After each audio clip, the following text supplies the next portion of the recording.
Yeah.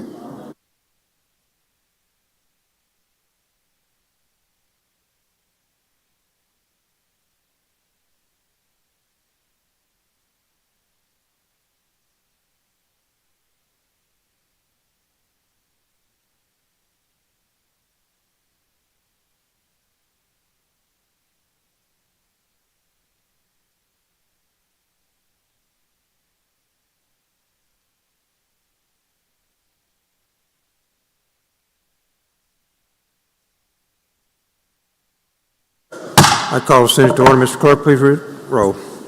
Senator Barnett. Senator Barrett. Senator Berry.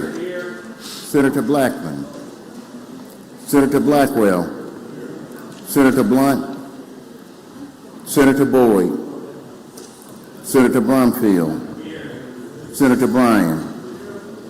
Senator Butler. Senator Carter. Senator Chazanall. Senator Chisholm. Senator DeBar. Senator Delano. Senator England. Senator Fillingane. Hey, Reverend, how are you? Good Senator Frazier. Welcome to the Senate. Senator Harkins. Senator Hickman. Senator Hill. Senator Hobson. Senator Horn. Here. When they get through, Senator Jackson. roll here, we have 52 here. Senator Johnson. Call the roll. Senator Jordan. I'll introduce you. Senator Kirby. Pray, and then we do pledge of Senator Ladner. one here to your right. Senator McCon. Along Senator with your right. McClendon. Senator McMahon. Senator Michelle. Thank you very much. I need you. Senator Norwood. Senator Parker. Senator Parks. Senator Polk. Senator Rhodes. Senator Robinson. Senator Seymour. Senator Simmons of the 12th.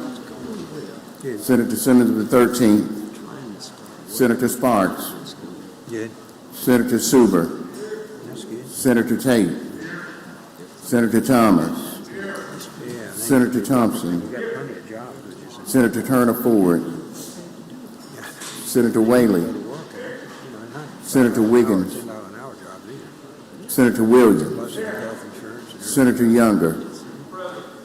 Mr. President, a quorum is present. Thank you, Mr. Clerk. Will the senators and guests in the gallery please rise for the invocation to be given by Reverend Jimmy Edwards, who is the pastor of Rosemont Missionary Baptist Church here in Jackson, Mississippi. He's a guest of Senator Horn. Invocation will be followed by the Pledge of Allegiance led by Senator Horn. Reverend Edwards. Let us pray. Our Father who art in heaven, we come to say thank you. We thank you because of your love, your mercy, and your grace. And we thank you for this great body of men and women who make decisions for our lives in our great state. And we thank you now. We thank you for our lieutenant governor, our governor, and we thank you for your love and your mercy. And we pray your blessing upon each individual that is here. We pray your blessing upon their families as they serve so diligently to help make our country a better country. And we just thank you. And we love you. You pray that you'll lead, guide, and direct now. You said in your word, if we acknowledge you in all our ways, you'll direct our path. Direct them that you will be glorified through the decision that is made. And we thank you and we praise you. For in your precious name we pray. Amen.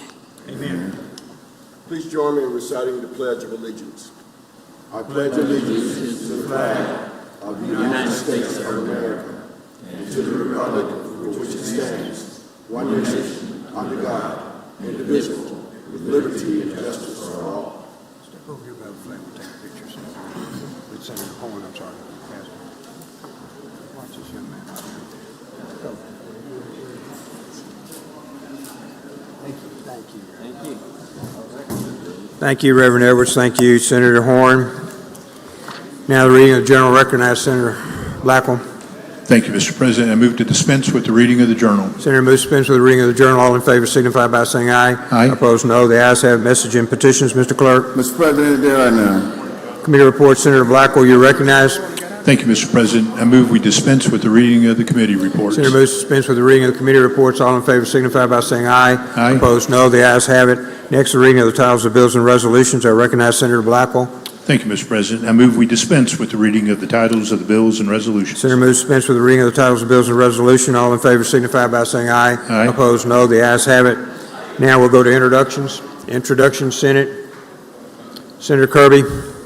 Thank you, Mr. President. I would like to introduce our doctor of the day, if I may, at this time. Our doctor of the day is Dr. Holden Lee. He's in psychiatry at Mississippi State Hospital, and we're very honored to have him here today. Would you let the Senate make him welcome? Thank you. Thank you, Doctor. Welcome. We're glad you're here. Any other introductions? Other introductions? One moment.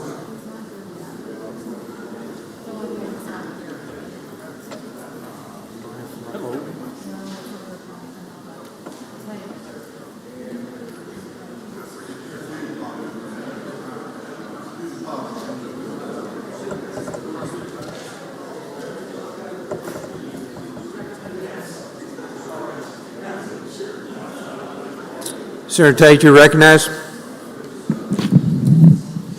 Thank you, Mr. President. I'd like to ask the junior pages come to the Senate chamber. We can introduce them.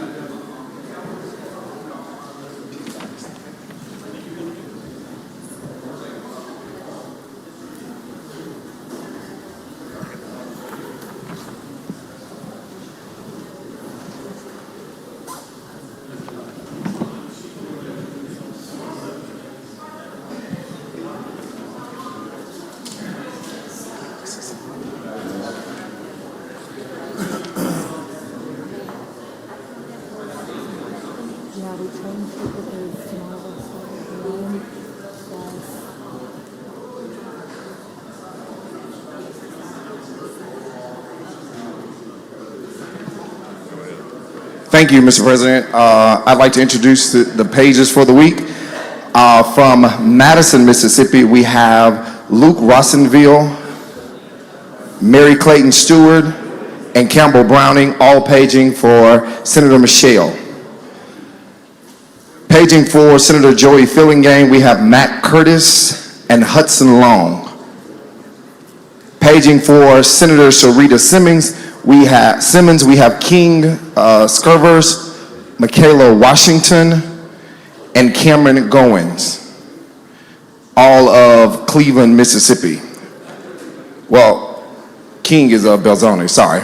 Paging for the Lieutenant Governor is the remainder of this list. We have Claire Rizzo from Cleveland, Mississippi, Eddie McKay from Madison, Mississippi, Celia McKay from Madison, Mississippi, Mitch from Madison, Mississippi, William Lenore from Clinton, Mississippi, Mary Harrington from Clinton, Mississippi, Willow Lenore from Clinton, Mississippi, Cameron Simpson from Jackson, Mississippi, Tristan Vance from Jackson, Mississippi, Finn Williamson from Brandon, Mississippi, Stone Rigney from Brandon, Mississippi, Noah Morgan from Brandon, Mississippi, Sophia Morgan from Brandon, Mississippi, Bo Bearfield from Ripley, Mississippi, Trinity Fortenberry from Pearl, Mississippi, Zany Montgomery from Vicksburg, Mississippi,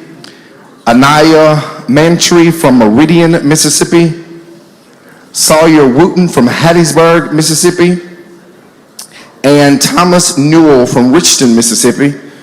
Finally, we have paging for us Ari Elizabeth Hickman. That happens to be my daughter. We have DJ and Carter Simmons, the sons of Senator Derek Simmons. Put your hands together for this great group of pages.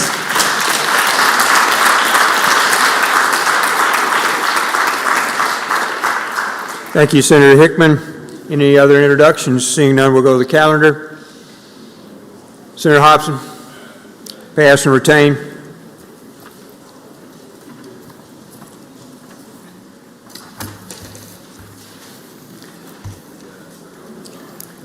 Senator Harkins. Thank you, Mr. President. I'd like to go to item 56, House Bill 961, and have the title read. Mr. Clerk, please read the title.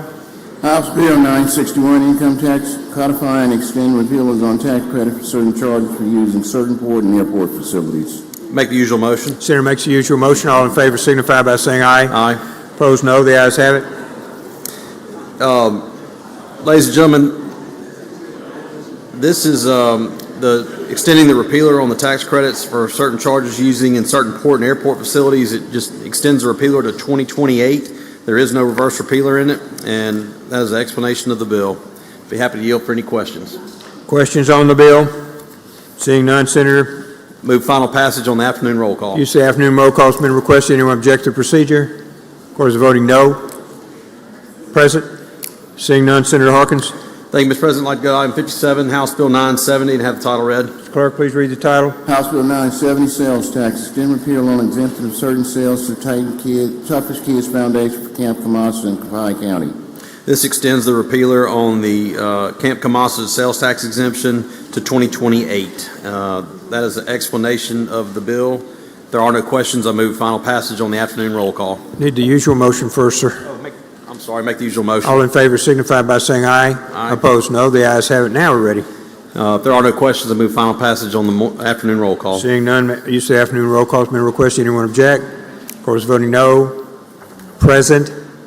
Seeing none, the bill passes by use of the afternoon roll call. Senator Harkins. I'd like to go to item 58, House Bill 972, and have the title read. Clerk, please read the title. House Bill 972, income tax, extend repeal on jobs tax credit for certain water transportation enterprises.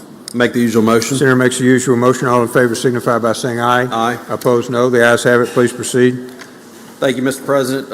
This is a bill that just extends the repealer on this one until 2029, and that is an explanation of the tax credit for the water transportation enterprises. If there are no questions, I move passage on the afternoon roll call. Questions? Seeing none. Use of the afternoon roll call has been requested. Anyone object to procedure? Court is voting no. Present. Seeing none, bill passes by use of the afternoon roll call. Senator Harkins. Thank you, Mr. President. I'd like to go to skip item 59 and 60 and go to item 61, House Bill 1341, and have the title read. 5960 retain their place on the calendar. 61, Mr. Clerk, please read the title. House Bill 1341, Mississippi Healthcare Industry Zone Act, extend repeal on act and related tax incentives. Make the usual motion. The usual motion. All in favor signify by saying aye. Opposed, no. The ayes have it. Please proceed, Senator. Be recognized to explain the strike You're off. recognized to explain the strike off, Senator Harkins. All right.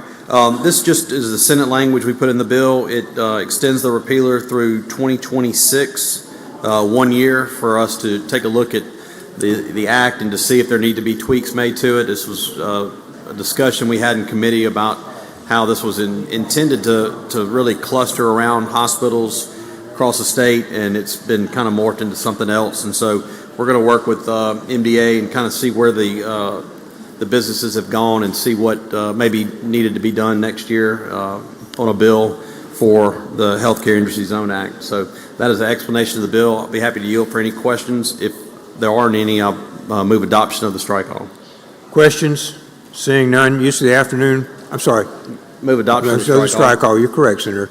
All in favor signify by saying aye. Aye. Opposed, no. The ayes have it. Now we're ready. No further questions. Move passage on the afternoon roll call. Passage on the afternoon roll call. Does anyone object to procedure? Court is voting no.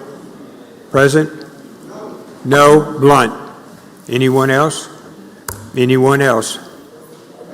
Seeing none. Senator Harkins? Skip item 62 and have it retain its place on the calendar. Okay. Dean, I'm going to step down for, there's a lady out here waiting for me. It's on 63 here. 63. Yes. Okay, we'll go to item 63, Senator England. Pass and retain it. Hold on, let me get my pen out. 64, Senator Parker. Pass and retained. 65, Senator Wiggins. Pass and retained. No? Senator Wiggins.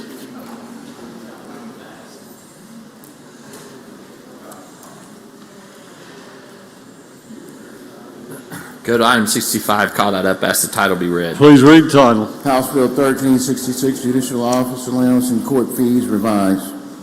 My motion is that we do table the motion to reconsider. Over the weekend, I spoke with particularly a number of the judges. Actually, I spoke with Senator Suber about an issue that they're looking at, and so we're going to try to address that in Concurrence. And so with that, my motion is to table the motion to reconsider. Motion to table reconsider. Anyone object? All in favor say aye. Aye. All opposed, no. The ayes have it. We'll go to item 66, Senator Harkins. Pass and retain 66, Senator Harkins. We'll pass and retain that. Go to item 67, Senator Bryan. We'll pass and retain item 67. Go to item 68, Senator Bryan. We'll pass and retain. Go to the concurrence and non-concurrence. Senator DeBar, item 69, pass and retain that item. 70, Senator Barnett, pass and retain that item. Go to item 71, Senator Bryan, pass and retain. 72 and 73. We'll pass and retain those items. Go to Senator Hobson, item 74. Pass and retain item 74 through which one, Senator? Through all of them?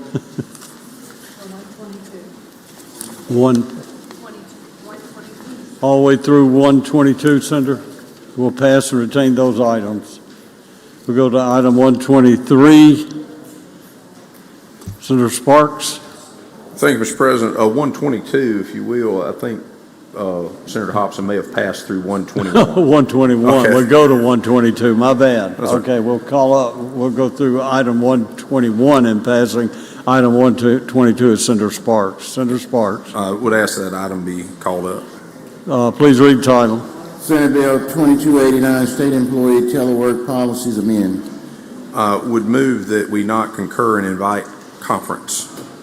That would be my motion. Motion is that we do not pass but invite conference. All in favor say aye. Aye. All opposed no. The ayes have it. Go to number 123 and have that item called up. Please read the title. Senate Bill 2290, One-Door Policy creates study committee to evaluate reauthorization of WIOA policy.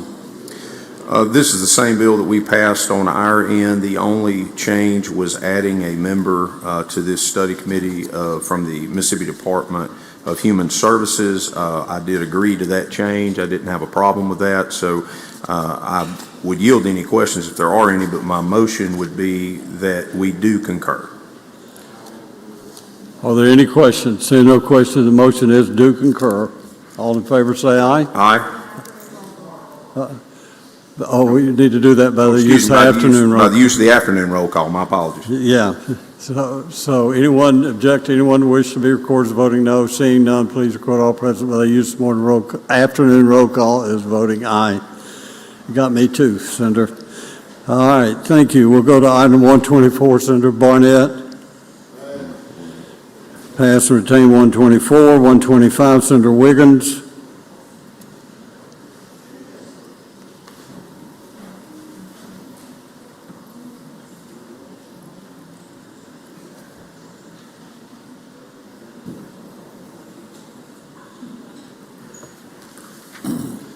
Go to item 125, call that up, ask the title be read. Please read the title. Senate Bill 2469, Sales Tax creates study committee to study solutions to unmerchantable and uninsurable titles resulting from. My motion will be that we do concur, and Mr. President, if I could explain. You're recognized to explain. Thank you. The House made one change to this where they added in the language as to the study committee to study blight created as a result of the current tax sale process, and that's what they added with that. We thought that was a a good change. And so with that, would ask that the body to concur on this bill. Okay. So seeing no questions, Senator, the motion is do concur by use of the afternoon roll call. Using the afternoon roll call, yes, Okay. Mr. President. Anyone object? Anyone wish to be recorded as voting no? Seeing none, please record all present by the use of the afternoon roll call as voting aye, and the bill's passed. Okay, Senator Boyd, item 126. Would move that we go to item 126, Senate Bill number 2526, and ask the title be read. Please read the title. Senate Bill 2526, Yellow Ribbon Program funds allow non-resident veterans to fully participate and receive.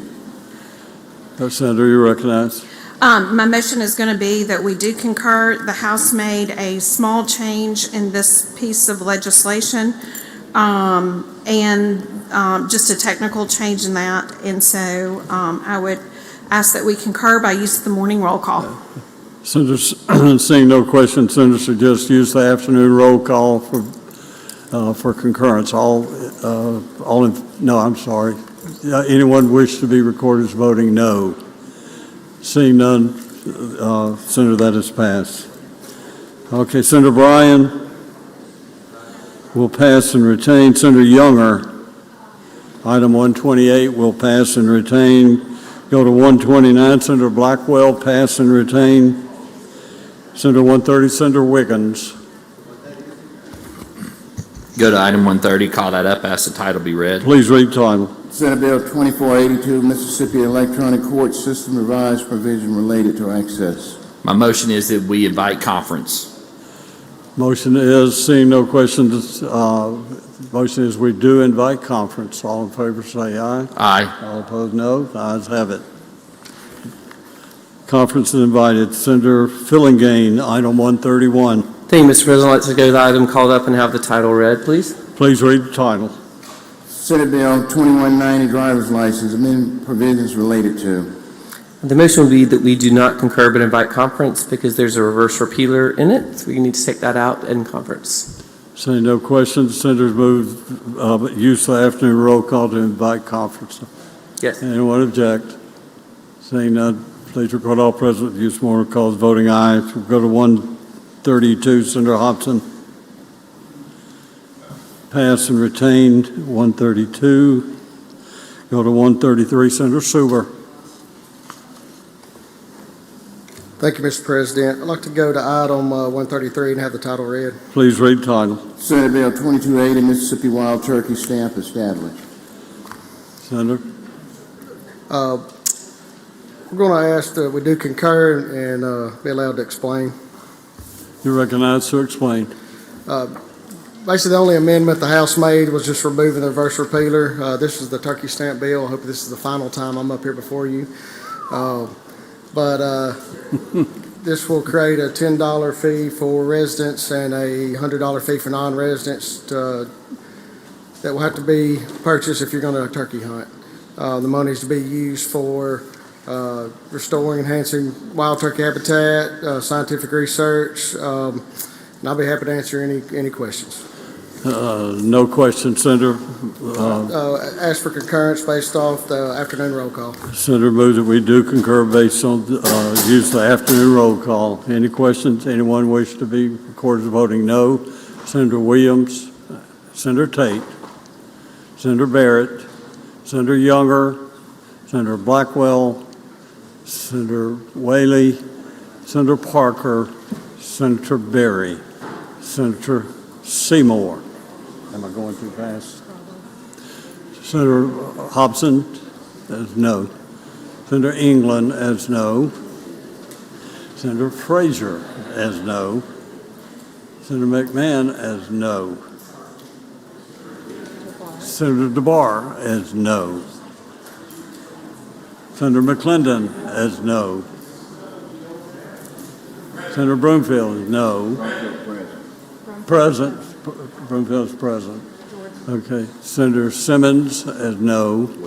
Senator Jordan as no. Senator Thompson as no. Anyone else? Senator Hill as present. So at the proper time, Mr. Clerk, please read off those noes and present, make sure that we have them correct. Voting no or nay: Thompson, Jordan, Senator the 12th, Younger, Blackwell, Whaley, Parker, Berry, Williams, Tate, Barrett, Seymour, Hobson, McClendon, DeBar, McMahon, Frazier, England. And voting present: Brumfield and Hill.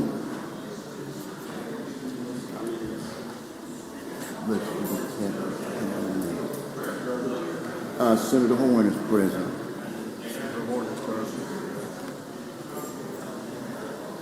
Horn is present.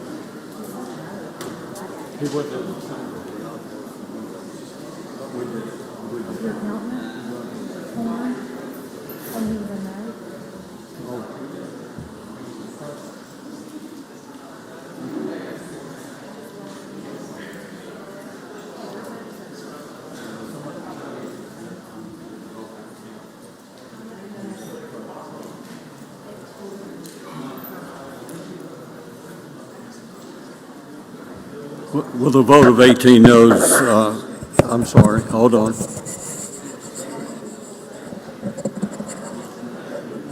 Hold on, please.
Okay, have your attention, please.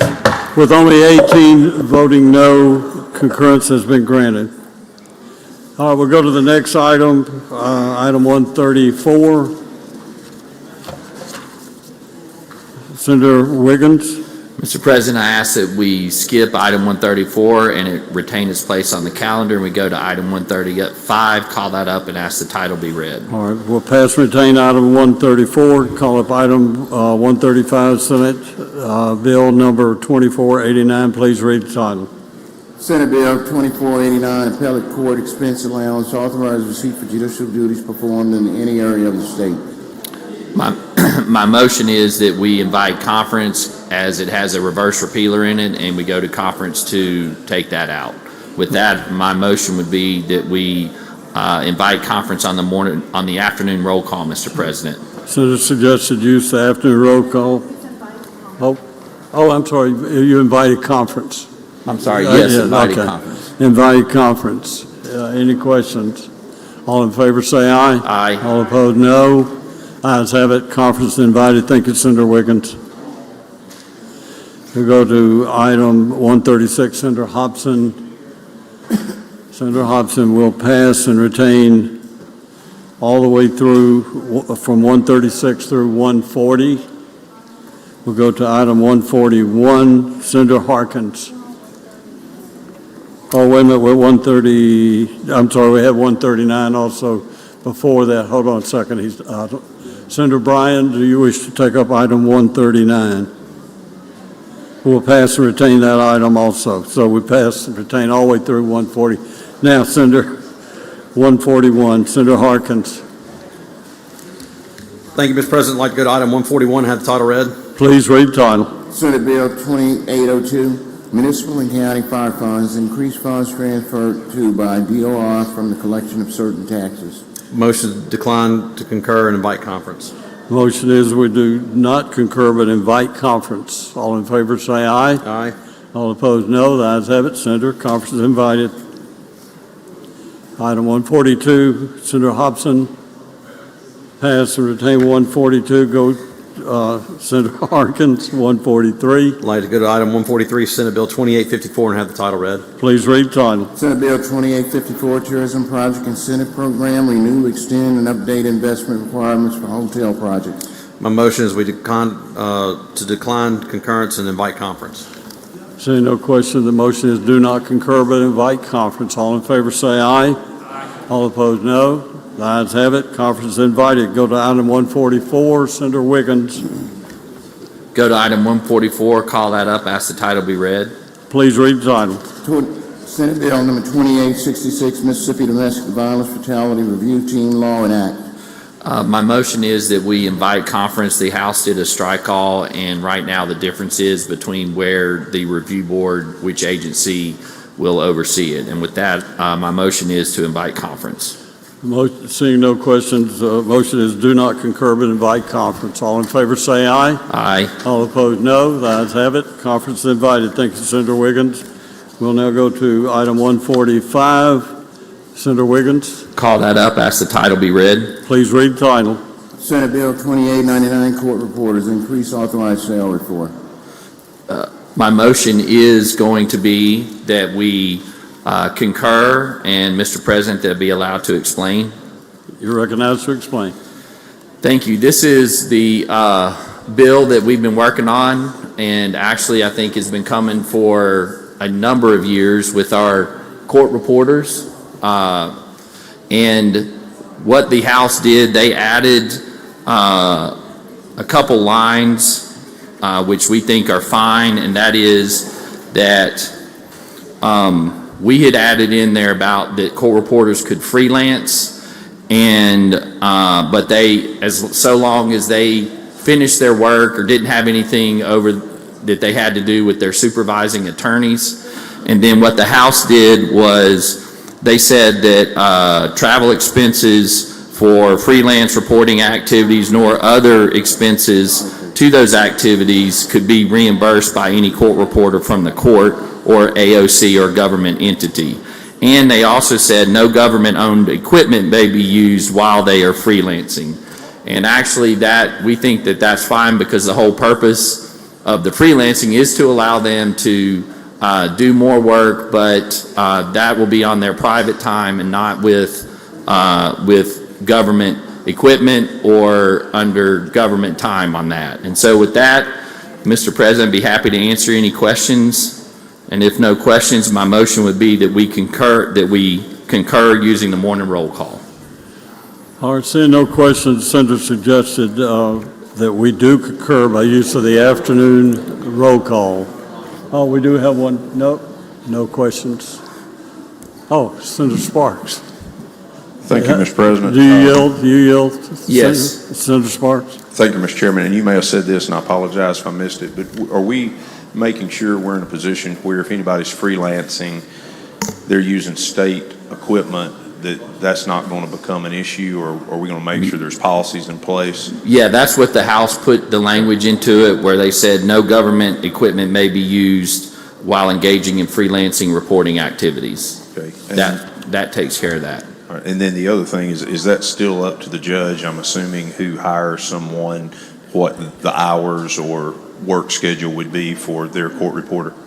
Yes, and in accordance with our bill, which the House didn't change, the court reporters, before they freelance, they can't have any pending, well, they have to get permission from the judge, no pending court or appeals or anything like that. Thank you. I know most of the judges in my area, along with everyone else, support helping the court reporters. We just wanted to make sure we didn't set them up for a problem. I think that was a good amendment by the House, our friends in the House, because it addressed what you're talking about and tightened up that language that we had sent.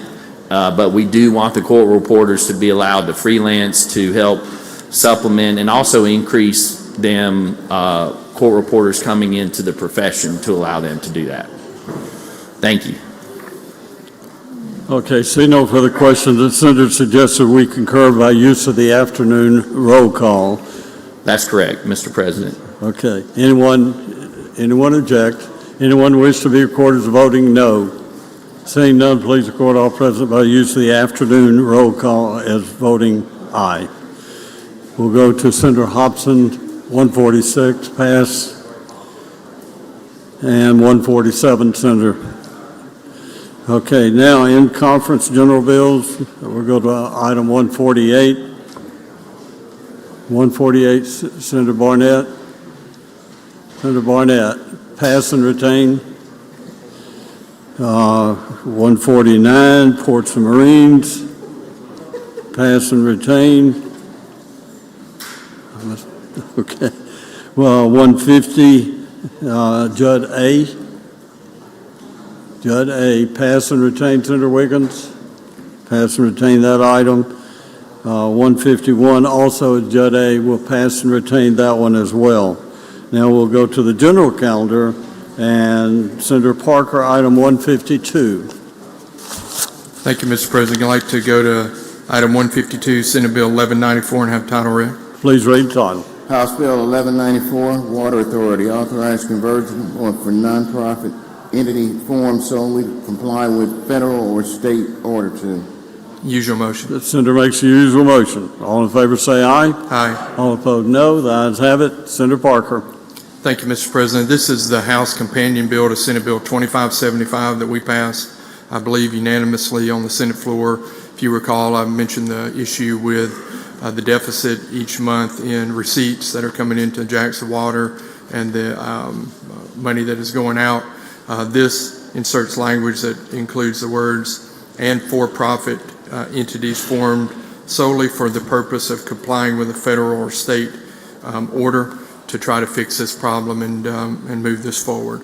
So I yield for questions. See no questions, Senator. If there are no questions, I move passage by use of the afternoon roll call.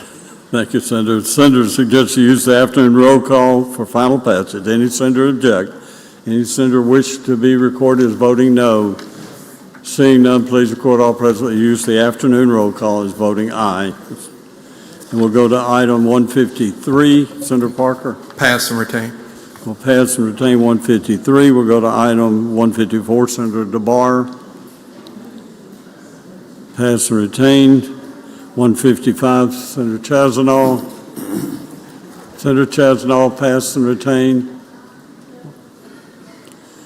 All right, that was 155. 156, Senator Barnett. Senator Barnett will pass and retain. 157, corrections will pass and retain. 158. 158. Corrections will pass and retain also. 159, Senator Whaley, pass and retain. 160, pass and retain that item as well. 161, will pass and retain from items 160 to 1 through 166, Senator. No, through 165, no. 163, we'll go 164, Senator Wiggins. Senator Wiggins.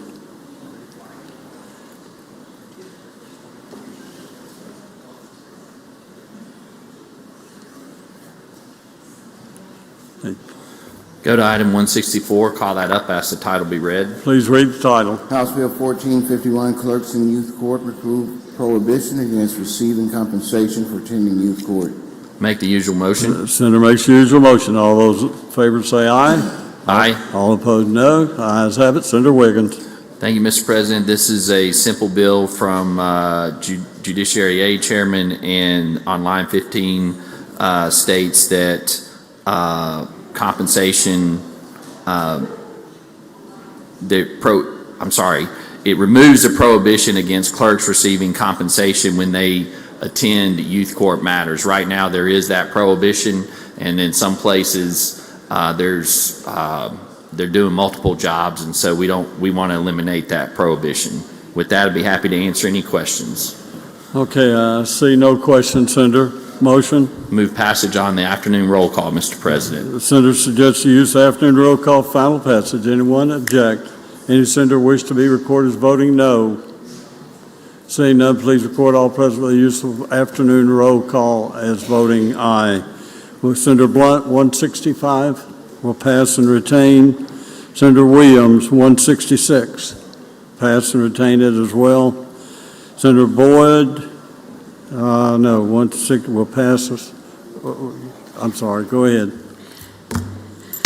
I'll ask that we pass and retain item 167 and go to 168. Okay, pass and retain 167, go to item 168. Senator Boyd, read the title. House Bill 1193, Public K through 12 and Post-Secondary Schools Prohibit DEI Statements and Practices. Senator Boyd. I'll make the usual motion and ask Senator Khan be recognized to explain the bill. Senators made the usual motion. All in favor say aye. All opposed no. The ayes have it. The usual motion is adopted. Senator McCon, you're recognized to explain. Or Senator. Committee sub. Oh, you have a committee sub? Yes. All right. Yeah. Okay. Well, you move it, we adopt the committee sub. Would you like to explain the committee sub? Now, Senator McCon. Thank you, Mr. President. This bill is very similar to what we passed out several weeks ago.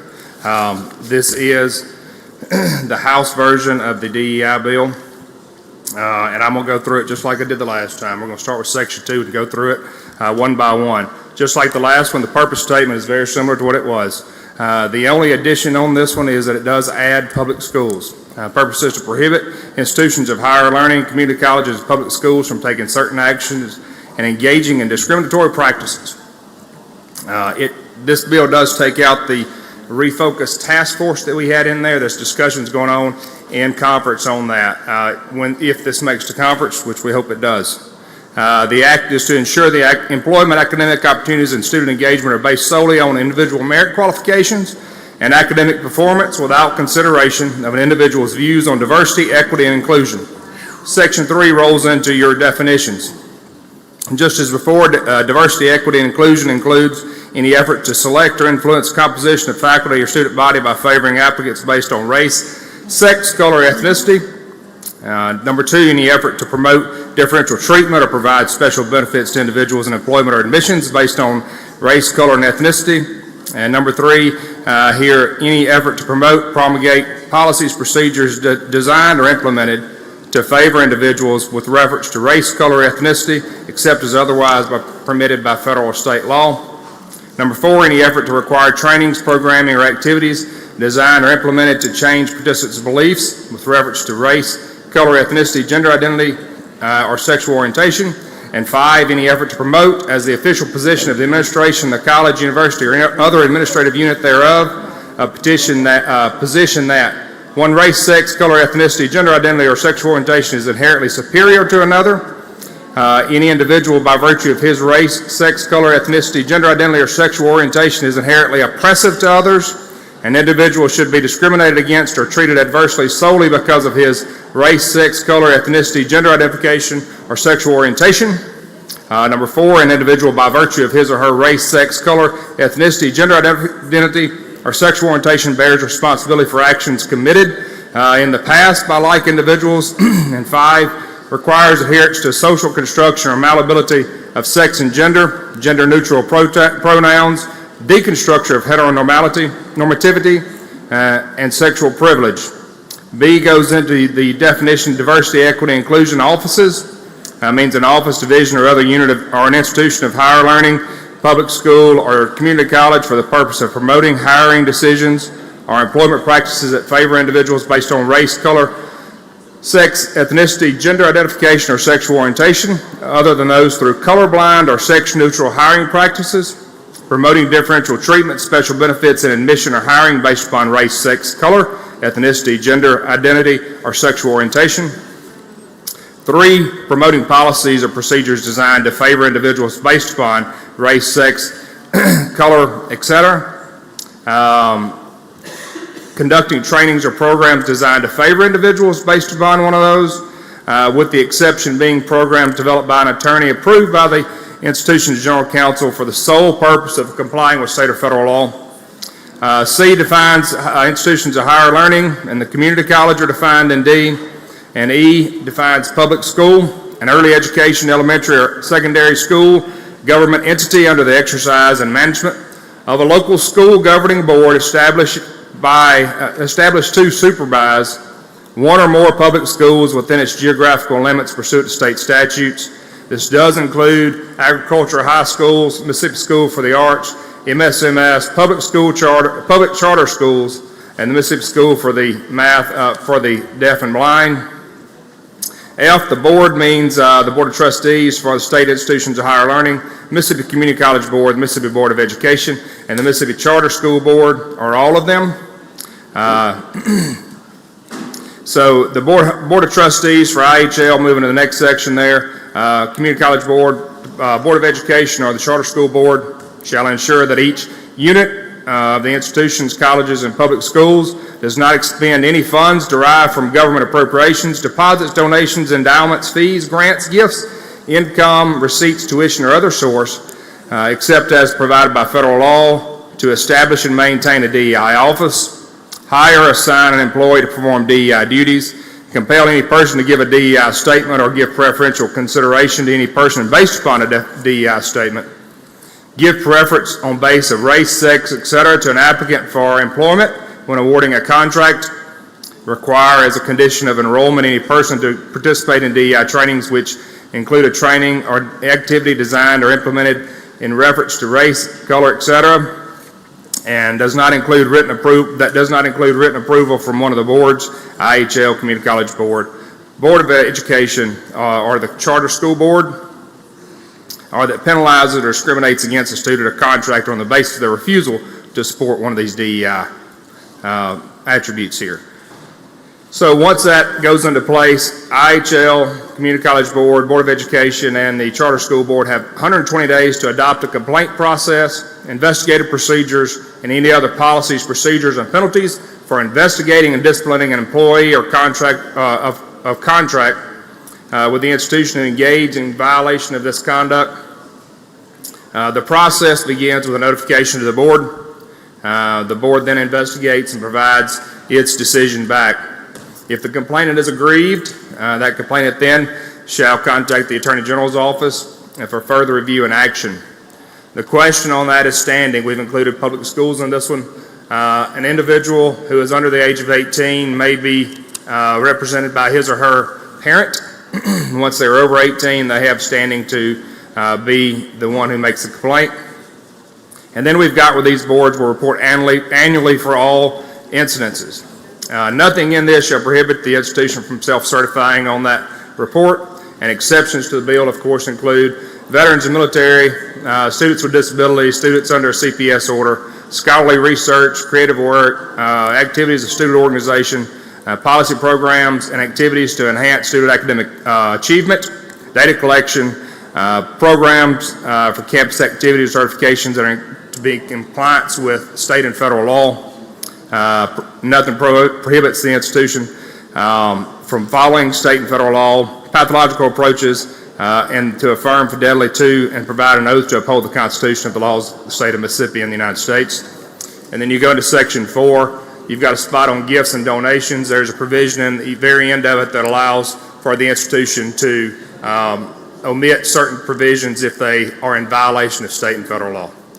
Mr. President, I would tender for questions at this time. Senator Jordan, you have a question on the strike call? Thank you, Mr. President. Do you yield to I do. Senator Jordan? Chairman, Is all this necessary when we have federal law against this kind of discrimination?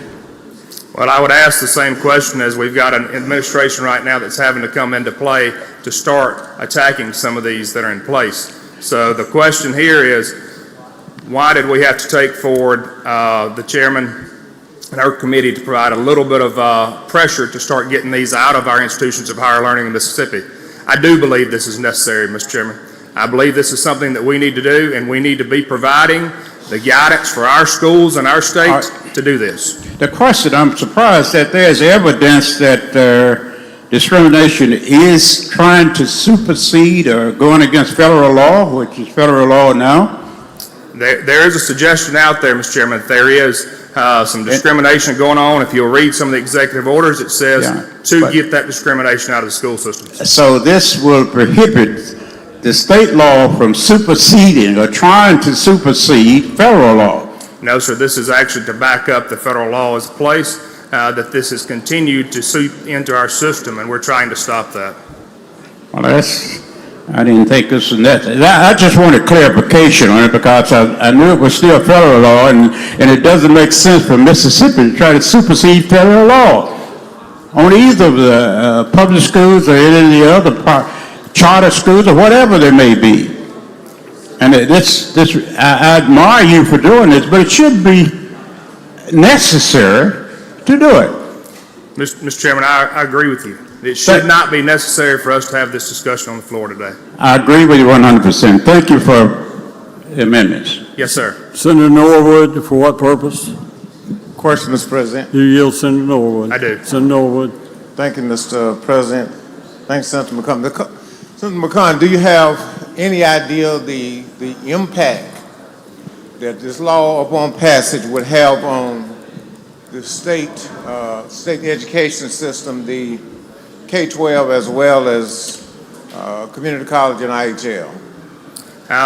Senator Norwood, I don't know the eventual impact of any of this legislation we're passing in this session, but I would anticipate that it should not be providing that much, as we should not be having that discrimination going on in our schools as it is.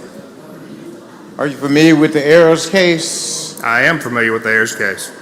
And that the state had to be sued in order to try to get equitable funding for the historic black colleges and universities? Yes, sir, and I think that was a dark time in our history, and I'm glad that we've come forward away from that. If I remember right, that's been a number of years ago, and I think we're a lot further than we were then. And in so many ways that we still have though, there are still so many inequities, if you will, that's a part of the system. And would you agree that this basically was, the DEI basically was designed to try and level the playing field to provide opportunities for all? So, Senator, there's two ways to look at that. From your perspective, you're saying that you think it actually levels the playing field.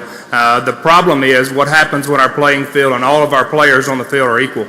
Do we continue giving the crutch, or do we ever just take it away? So you're saying that the playing field, we have leveled that playing field that... I think we have done everything in this body. I can't speak for the whole building here, but I know for a fact, because I've been in here with this body, with everybody in here, and I know this body has done everything they can to encourage every K through 12 school out there, every institution out there, to move forward and try to get our kids ready for the challenges that are out there. Black, white, it doesn't matter what you are. We want to be sure every kid's able to go out there and succeed. Did you grow up in attend schools in the segregated schools? I grew up and went to Morton High School, sir. I'm a public school graduate, and I'm dang proud of it. Well, would you believe that my attending the segregated school, we didn't have the same books that my counterpart white schools had at the black school? Senator, I know there were a lot of inequities at that time period, and I'm thankful that we've come a long way from that. I would like to think that our children right now are in a position where they're getting that equality, and it's for people like you that fought for that. I would like to think that too, but would you believe that we still have certain cases in certain school systems in this state, K through 12, that we still have those challenges? I think you're always going to have some challenges out there. I think as a whole, you're going to see,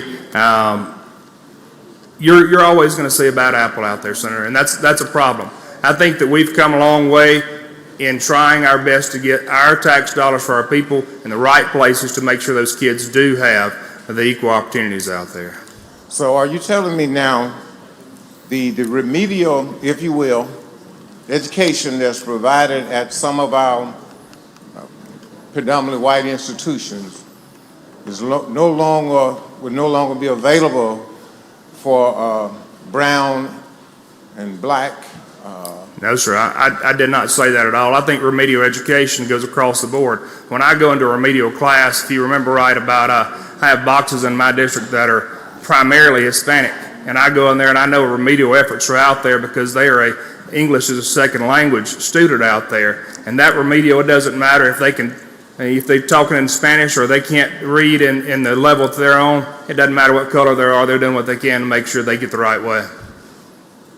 But my point is, if you go to a class and all students in there are brown and black students, would that be considered a DEI act, if you will? No, sir. If that student is falling behind, I think it's across the board that our remedial efforts are to get all of those kids up to date.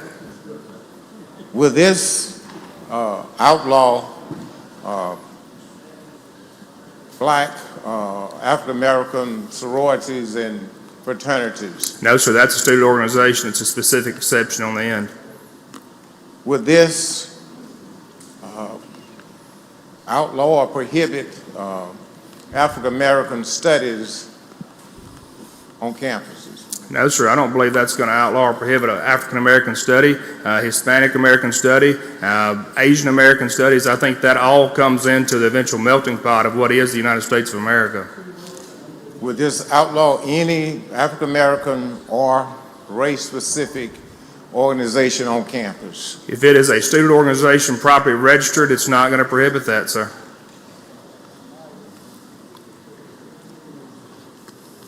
But at this point, we have no idea the economic impact or the impact that it's going to have on the institution, especially institutional higher learning, as well as K-12, the budgets that they have in place.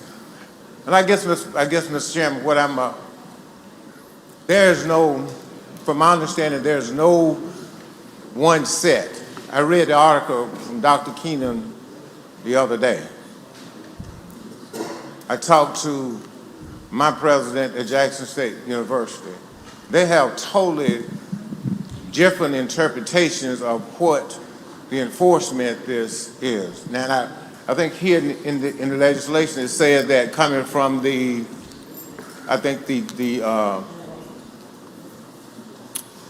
Attorney General, the Attorney General would be the consensus among all. Is that correct?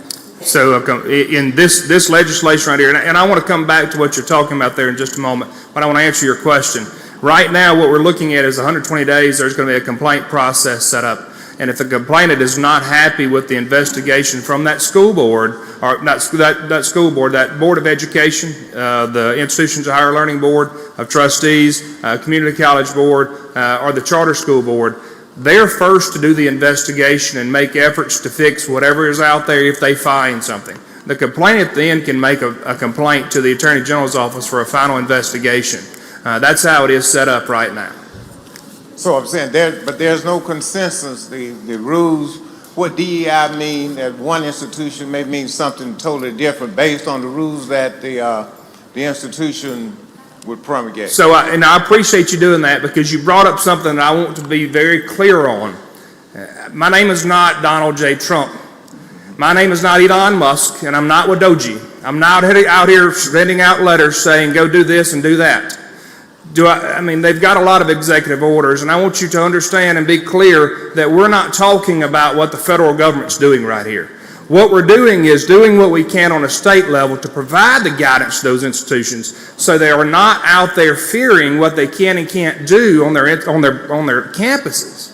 We want to take the step as a state to provide the guidance out there so that when a letter comes down from somebody in D.C. who thinks they know how to run Mississippi, that we can step out and say, no, sir, we've had that in place for a period of time. This is what DEI means. This is where they're not out there going against the statutes of the state of Mississippi. And generally, that's what we need to do. These are our institutions. These are our public schools, and we're here to fund them. We're here to regulate them. We're here to make sure they're there for our children. And I'm not in favor of the feds coming down here and telling us what we should and should not be doing when we are here and everybody in here can work on this legislation to get the provisions as they need to be in place so our people aren't out there scared to death of doing something on their campus. Thank you, Mr. President. Thank you, Mr. Chairman. Thank you, Senator. Senator McClendon, for what purpose? Question, please. You yield, Senator McClendon. I will. Senator McClendon, recognized. Thank you, Mr. President. Thank you, Mr. Chairman. Senator McCon, were you aware that we had well, before I start that, is University of Mississippi Medical School in this? I know I asked this question last time. It would be a part of the came up. University of Mississippi as a whole, yes, sir. Even though we list every other entity in the bill? It would fall under the University of Mississippi. Okay, thank you. Did you know that we, up to 2 years ago, that we had a DEI office with a state paid employee that ran that office at University of Mississippi Medical School? I can't confirm any of that, but I do know that as a whole, since the time period that, since that time period that this began and the discussions began, Senator Boyd's pressure has continued to make sure that our institutions have reviewed whether they have offices and closed any offices that they found. Did you know that at least 10 years ago, we had a checklist that we asked students entering medical school trying to apply, and they got points against them for certain questions that were DEI influenced? Senator, once again, unfortunately, I was not privileged to make it through the sciences and maths to the level to apply for medical school, so I don't have any confirmation of that. If that's what you know of, I can just say that I find that disheartening. I do as well, because ever since that you and I came into this chamber as freshmen, all we heard about was the brain drain. Brain drain this and brain drain that. To me, it looked like we were creating our own brain drain by excluding some of the brightest. Would you not agree? I agree. We've heard about the brain drain throughout. Thank you, Mr. Chairman. Senator Blackman, for what purpose? Question, Mr. President. You yield, Senator Blackman, for a question. I do. Senator Blackman. What exactly is the crutch that's being removed? So from what the previous questioning was, that we had to put in place a program to allow an ability for some to get an additional boost in some of the provisions out there. So that's the only thing that I'm referring to on that, Senator Blackman. Okay, I was just looking for clarity on that. Yeah, that's all I'm talking about. Would you agree with me that we also need to, since we want the playing field to be equal, get rid of legacy admissions in the institutes of higher learning? If that's something you'd like to do, I'll tell you this, I'm not a legacy admission. I went for the first time in mine for my family, and I'm pretty proud to do that. Well, I didn't ask if you were or if I was. Well, that's what we're getting off on now. No, I didn't ask if you were. I didn't say that I was. I asked if you agreed that to keep the playing field equal amongst everyone, should we also get rid of legacy admissions in our institutes of higher learning? If that's something you feel, Senator, I think that's a position you can take. I have not investigated any further as to whether it is a benefit or a detriment to any program in our state. So I will say that. And I know during the previous discussion, we were discussing the Senate bill. It was brought up about athletic scholarships. Should we not also do away with those if we want everyone that enters our institutes of higher learning to be on an equal playing field? If that's how you feel, Senator, then we absolutely could look at that in the future. I think we've got a lot to talk about on athletics because I think we got a little far with NIL too. Okay, I'm just trying to see what crutches need to be removed versus what crutches need to prop some people up. So I was just trying to get your thoughts on that. Thank you. No problem. Thank you. Okay, I see no further questions. Senator, you move for adoption of the strike all? Oh, I'm sorry, Senator Horn. Yes, sir. Okay, on final passage. So let's this time adopt. is to adopt strike all, Mr. President. Motion is to adopt strike all. All in favor say aye. Aye. And all opposed, no. No. Ayes have it. All right, we'll go now to final adoption. Senator Horn. No, Mr. Chairman,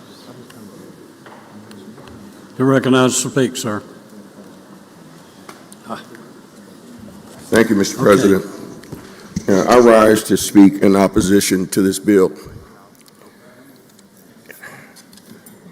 I don't know where this thought, this idea came from that having diversity, insisting on equity, and insisting on inclusion became a demon. But it appears to me that we are demonizing this idea of diversity, equity, and inclusion. As I look at the definition of diversity, it, in the Oxford Language Dictionary, says that it's the practice or quality of including or involving people from a wide range of different social and ethnic backgrounds and of different genders, sexual orientations, and so forth. As I look at the definition of equity, it says that equity is the practice of giving people what they need to be successful. It recognizes that people have different needs and circumstances. It provides resources and opportunities to address those needs and achieve equal outcomes. So, and it gives an example that a coach might provide different shoes to players based on their positions on the team. Why we are demonizing that sort of thing is a wonder to me. I just don't understand how we arrived at this point. But what I'm seeing is probably I don't know if this is the final steps, but certainly some important steps in the ending of a second Reconstruction in this country. And the first Reconstruction happened, excuse me, at the conclusion of the Civil War, where millions of former slaves were given an opportunity through some special circumstances to try to get to an equal playing field as everyone else. After hundreds of years in servitude, we experienced about 40 years of time when this country made special provisions for newly freed slaves to try to get to a level playing field. And the status quo in this country, the powers that be in this country, decided enough was enough. And they turned the clock back on those newly freed slaves, put us in what was called Jim Crow, gave us second-class citizenship, took away our right to vote, took away our privileges of ownership of property, would make it very difficult for folks to go into or stay in business. And de facto segregation returned as the law of the land, at least in the South. And what I'm seeing with this latest effort is that for the past 60 years, special remedies have been put in place for folks who've been previously discriminated against as a class of people, as a race of people. And by cloaking it in this idea that we're going to all be fair and everybody's going to be on a level playing field, when in point of fact, the practical matter of things is that we're not on a level playing field. We're not even close. But this measure is going to put us that much further behind in terms of this country doing right by the people it used to do wrong by.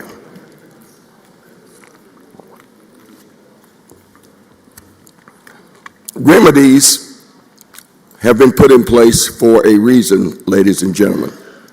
You know those reasons just as well as I do. But what you're saying to me as a black man by bringing this legislation forward is that you're not interested in being fair in terms of the circumstances or conditions in which people are found. It's the circumstances that are different. It's the conditions that are different. And this country has made a noble effort over the past 60 years to try to bring some right and some remedy to those past wrongs and those past ills. And what I fear is that under the guise of wanting to be fair, we're going to be even more unfair going forward. What I foresee is that someone is going to say that HBCUs are a DEI instrument, and we got to get rid of the HBCUs, when in point of fact, those historically black colleges and universities have been performing a very important chore or playing a very important role in trying to bring some amount of fairness to the table. What I'm seeing is that we're going to see the resegregation of Mississippi in public schools, at community colleges, at historically white institutions. Because if you have a situation where the vast majority of your staff, your enrollment, your professors are of one color or one persuasion, and you don't see the value of diversifying that and making sure that there is a mix that's representative of the entirety of our state, I don't think that that's right. And as an individual, I will always fight against situations like that, because Mississippi needs to embrace its differences. We need to embrace our diversity. We need to embrace the things that make us different, but that also makes us all Mississippians. And for a piece of legislation like this to come up, it says that we're interested in turning the clock back. We've had enough of this fairness mumbo jumbo. And even though we're calling what we're doing being fair, we're returning to unfairness. That's what I see with a piece of legislation like this. We are bigger than that in this state, I think. We have nobler causes that we should be pursuing, I should think. We have more important things to do than driving wedges between us with nonsense like this. Our state's glory is in its diversity. The Native American heritage that exists in our state is an important heritage. The African American heritage is an important heritage. The European American heritage is an important heritage. But the European heritage is what is the norm, quote unquote, in this country. And what you're saying is we're going to go back to the norm because we don't have any truck. We won't have any truck for anybody that's different from white folks. That's what I'm seeing with this bill. And that whites are getting to the point where they are impatient with these remedies that have been put in place, and we want to get rid of them. And that's exactly what we're doing with this measure. But it's because it serves our purpose to not include athletics, because we like to win. And we have this preconceived notion that black athletes are better than white athletes. So we're not going to touch that. We're not going to get rid of those special means of recognition and selection, because we like winning. You know, the University of Mississippi Medical Center has a couple special programs where 95% of all the doctors in Mississippi are Caucasian. So yes, they have special programs to try to recruit more persons of color to become doctors, because as it happens, persons of color serving in the medical profession tend to bring another level of care when dealing with other persons of color as patients. And we also have a situation where the population of our state, being almost 40% African American, we ought to have doctors who reflect, who are in the state and practicing, who are also reflective of that diversity of population.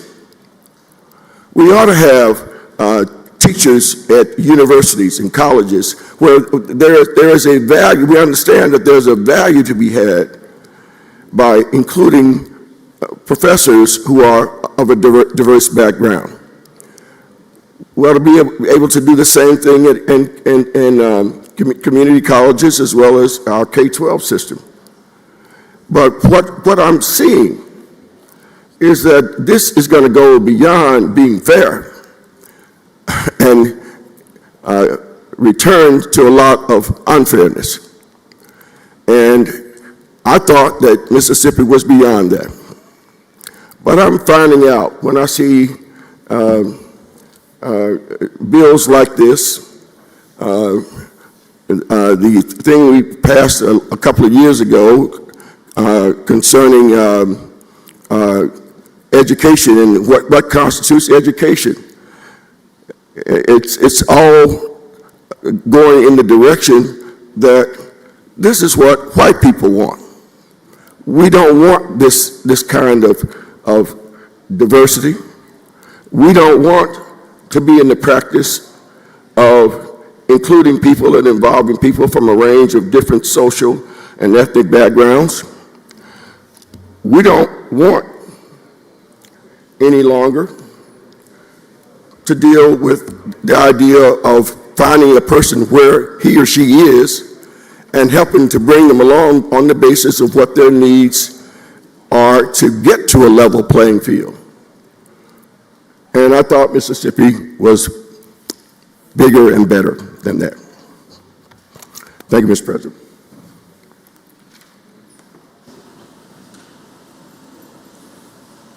Okay. Senator Frazier, speak on. Senator Frazier, you're recognized to speak on the bill. Thank you, Mr. President, and ladies and gentlemen. I rise to oppose House Bill 1193. I look at this bill as being the Mississippi Plan of 2025. When I first came to this building 50 years ago, I had two friends. I made two friends. Buddy Newman, who was the Speaker of the House, and also Robert Clark. Two men from two different backgrounds. I had a long conversation with Buddy Newman, and we talked about some of the fears he had. He stood with Ross Barnett in keeping James Meredith, trying to keep James Meredith out of the University of Mississippi, because he didn't know James Meredith. He feared the change that was taking place in this state. He wanted to maintain the status quo. But that was my friend C.B. Buddy Newman from Valley Park, Mississippi, a soybean farmer.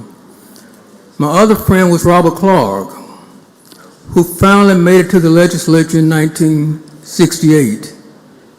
But from the 1890s to 1968, he was not allowed to serve or run because fear of the people had in this state of the changing of the status quo. They passed back in the 1890s, 1890 Constitution. Included in that Constitution was the Mississippi Plan. And the Mississippi Plan was anti-DEI. The court said that was okay because what they had in the Constitution were in fact colorblind. It was very fair. They said that if you want to vote in Mississippi, you must be able to read, write, and interpret the Constitution. They said if white folks couldn't read and write and interpret the Constitution, they couldn't vote either. But they failed to see the fact that during slavery, it was against the law to teach blacks how to read or to write, and they couldn't interpret the Constitution. And the court said it's okay to impose a poll tax because blacks and white must be able to pay that poll tax. But our folks didn't have the money to pay that poll tax. A lot of them, only a couple of steps out of slavery, were sharecroppers. So they had no money to pay a poll tax. The federal court said that was okay. And they said in order to run for office in this state, you must own property. But a lot of folks who I came from didn't own property. So they couldn't run for office, they couldn't vote. But that was because of the fear folks had of the changing landscape in Mississippi. We're becoming more diverse, more politically active, and they feared the changes that they thought were taking place. My other friend was Robert Clark. He was a man of character, a man of substance, and a man of faith. He had faith that Mississippi could do better and would do better. He was not bitter because of the injustices he faced along the way. He was not bitter because when he was elected, his white colleagues would not even sit next to him. They ostracized him. But he had faith that Mississippi could and would do better. But it takes dialogue to understand how it is to see the world from another person's eye. I had a chance to sit down with Buddy Newman on several occasions in his office. We had long conversations. I talked to him about some of my experiences growing up, how I was chased out of Battlefield Park when I was walking home from March 51 one day. I was chased out with sticks and bricks because they thought I was trying to integrate Battlefield Park, a park that my parents were paying for. But they feared the change that they saw coming in the city of Jackson, in the state of Mississippi. They feared me, so that's why they ran me out of the park. Had I stumbled that day, bopping and weaving between cars, I would have been hissed. I would have been somewhere pushing up daisies. But for the fact that God gave me the strength to escape that dangerous situation, I was able to move on from that. We talked about that to Buddy Newman. He began to understand where we were coming from in terms of some of the obstacles we faced coming up. My friend Bob Clark was able to demonstrate that he was there to make laws, and they had the same genius aspirations as other colleagues had to make Mississippi a better place for everyone. And he did that, and by working very hard, he was able to overcome obstacles and rise to the point of being chairman of the Education Committee and also Speaker Pro Tem of the Mississippi House of Representatives. That only happened because those two men rejected the flavor of the day. The flavor of the day during Buddy Newman's tenure was segregation. But after having dialogue with me and Robert Clark and others, he was able to change his position and realize that we can do better in this state by working together. And because of that, we were able to make progress along the way. And I appreciate the time we spent together talking about his background. But he said that he didn't hate black folks, he just didn't know black folks, and he feared black folks. And that he just didn't have a chance to work with them one-on-one as equals. But having dialogue with him, we had a chance to change his outlook on things. And because of that, we were able to make progress in this state of Mississippi. If you look at our state, we've gone through many rough spots. We've had some ups and downs. We can't control what happened in the past. During the 60s, when I was going to school here, the Mississippi legislature passed laws and considered passing laws that would eliminate public education because they didn't want to comply with Board versus Brown of Education. They wanted things to be separate but equal. But my school in Jackson was not equal, although it was separate. I had two schools in my neighborhood, Martin Elementary School and also George School.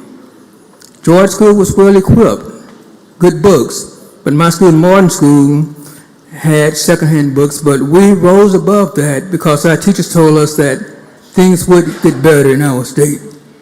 So they had faith in the system, they had faith in me, and had faith that things would get better in this state. We were able to rise above that by working together on the House side back many, many years ago. But we have to make sure that we continue to work together as people because it will take all of us to move this state forward. My wife, many of you know her, is a concert pianist. She's won many competitions. But when she sits down to play God Bless America, Land That I Love, she uses the black keys and the white keys, the long keys and the short keys, the high keys and the low keys. She has to use all of those keys to play God Bless America, Land That I Love. When she sits down at the piano to play My Country, Tears of Thee, Sweet Land of Liberty, she uses the black keys and the white keys, the long keys and the short keys, the high keys and the low keys, because she knows it takes all of them to make the song complete. When she sits down on Sunday mornings to play Amazing Grace, how sweet the sound that saved a wreck like me. She used the black keys and the white keys, the long keys, the short keys, the high keys, and the low keys. Because it takes all the keys working in concert to send out the precious metal that God accepts. In our legislature, we have to sit down and work together. We have to reject the flavor of the day. You're here for a reason. God selected you to serve in this legislature for a reason because He wanted to work through you. He knew your heart, and He knew that you would do the right thing. But it's going to take us to reject the flavor of the day. The flavor of the day right now across this country is anti-DEI. Senator Horn told you about some of the advantages we got by adopting some of the proper programs to level the playing field. But in order to work together, we have to make sure that we sit down and have honest discussions, forget about what's happening in Washington and other parts of the country, because we're special in Mississippi, because we went through so much. Because of our history, we know we can do better, but it's going to take strong leadership on our parts to do that. But I urge you at this point to reject House Bill 1193 because it is, in fact, the Mississippi Plan of 2025. It might look harmless on its face, but it's very detrimental. The 1890 Constitution looked very harmful on its place, but it denied my folks the right to serve in this body from the 1890s until Barbara Clark was elected in 1967. We don't want to go back to those days. We're not going back. We're here to stay. So we might as well just sit down and work together and make sure that we make Mississippi the place it should be. And when folks will sit down and look at Mississippi and say, that's the place I want to be. That's a state that's doing the right thing. And we thank God for Mississippi. Thank you, Senator Frazier. Senator Norwood, for what purpose? Thank you, Mr. President. Mr. President, I was rising to offer a few comments, asked to speak, but I looked around the room, I'm not going to change any of my friends' minds, so I changed my mind, and I pass on this opportunity. Thank you, Mr. President. Thank you, Senator Norwood. Senator Hill, for what purpose, ma'am? I'd like to speak. You recognize to speak on the bill.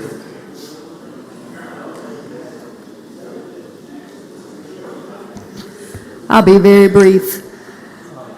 All of you who lived through this civil rights era, some of you are still in here. All we can say is that we can't do anything about the fools or the idiots of the past. I went to a public school and it became desegregated, and I didn't know anything about why, or I just knew that I went to school with all kinds of kids. Predominantly white school, but I did have quite a number of friends of color. And all I knew is that they were in the classroom with me. We were all learning together. We had black teachers, we had white teachers. We loved all of them. Some of my favorites were some of my black teachers. I got awards from some of my black teachers. I thought they were the best teachers, some of them that I ever had. And to this day, the ones that are still alive, we still have a good relationship. All I really knew then was that we came to school together, we learned, we didn't have any air conditioner and it was hot. And some of my black friends would come to me and say, "Girl, aren't you hot with that hair?" Because my mama wouldn't let me cut my hair. And so, yeah, I was burning up with my hair hot because we had no air conditioner. So they would come and get on one side of my head and the other one on the other side of my head and give me braids and ponytails and pull up my hair so that I wouldn't be sweating to death because my mama kept my hair long and never put it up whenever I went to school. And when we got to high school, in a predominantly white high school, would have been 3 black women in the top 5 in my high school class. And it would have been 2 white females. If one of them had not moved to California, it would have been 3 in the top 5 in my high school class. And I can tell you, none of us in that top 5 came from any advantages. I lived in a trailer park when I was little. None of these girls that were in the top 5 with me had any real advantages. All they had was a good school and good teachers and good parents, and they knew that if they worked hard, they could be successful. So nobody gave them any special treatment. We were all treated about the same, far as I could tell. We did right, we were praised. We did wrong, we got in trouble. And we were basically judged on our character and how we performed and what we were able to do as far as our academics in that high school. So what you do as a human being is more important than how you look, to what color you are. And I'm just going to tell you, we've overcome a lot.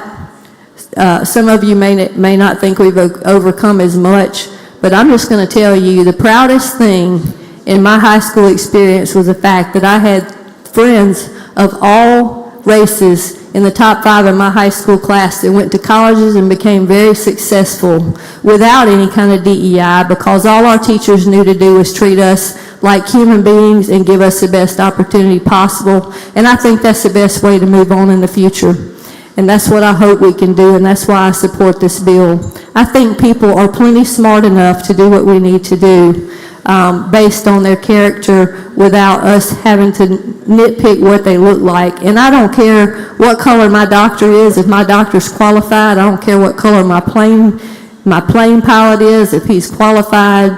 And I pray and hope that we get to the day to where a white person doesn't care if there's a black doctor operating on him. I'd sure let Ben Carson operate on me if I had something wrong with my brain. And I know that my daughter treats predominantly a lot of African American people over at UMMC. And I'm going to tell you something. She treats them like she would treat them if it was her mother in that bed or in that hospital. And I think there's a lot of people that feel that same way in the state of Mississippi, and it makes me proud that we've moved that far, and it doesn't make me sad. And I think we can continue on and get to the point to where we are all looked at as people, and we're not looked at as what color we are, although we still want to celebrate the differences that we have between ourselves. Thank y'all. Thank you, Senator Hill. Anyone else? Senator, you're recognized to close on the bill. Thank you, Mr. President. We've heard many speeches today, and we've heard many speeches and opinions across the way. And as we sit under this dome, we are under a mosaic to which we are in this body. Nowhere in here are we looking to destroy diversity. For Mississippi is a diverse state, and we will forever be diverse in our employment, in our education, in our body as a whole. We will always be diverse, and that diversity makes us one of the most powerful people in the United States of America. You know, at no point in here are we saying that a child who needs help won't get help. We're just saying that help's going to be colorblind and sex neutral, because that's what should happen. It shouldn't matter what color, what economic background, what you've got going on at home. You should have the opportunity to have the resources to succeed as a whole. You know, the bill's not one about affirmative action, and sometimes that blends together. We get too lost in titles, and we forget that as a whole, the bill as a whole is there to remove any discriminatory barriers and make sure that our children have the best possible education possible. And that we as a whole make sure that those children who leave elementary and go to high school or middle school and move there into community college or senior college or moving on from there, that we're just being sure that we're doing what we can to make it the best for them as a whole. You know, our focus here should be on excellence, because that's what we all started with when I came in 2020, and I think most of you took an oath to do that for the children of Mississippi and for your constituents when you came in here into this body. And today, all I ask you is continue focusing on excellence in the educational system. Mr. President, with that, I close and I ask for final passage by use of a roll call vote, not based upon the morning. Mr. Clerk, please call the roll. Barnett. Barrett. Berry. Blackman. Blackwell.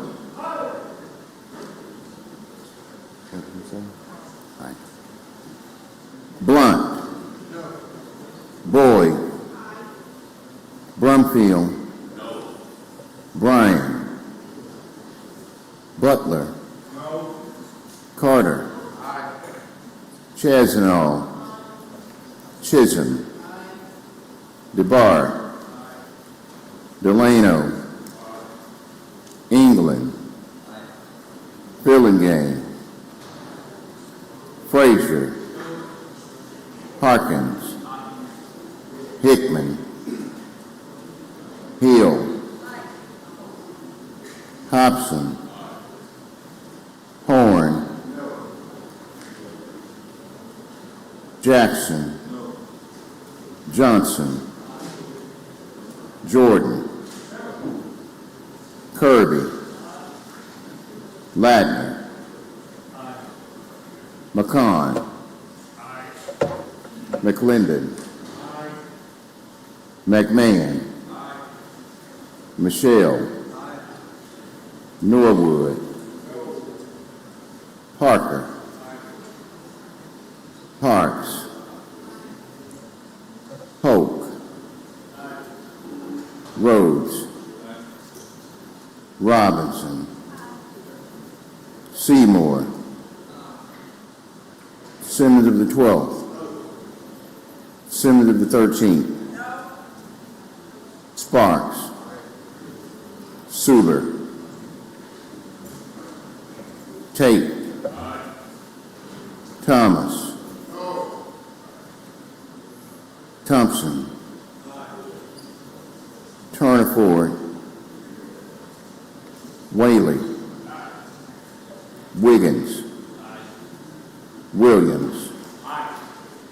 Younger.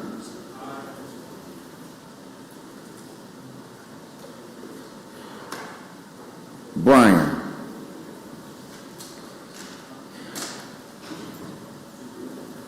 Hickman.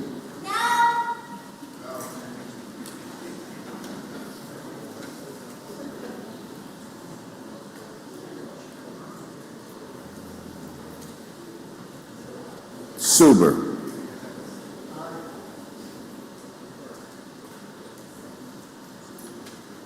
Turner Ford.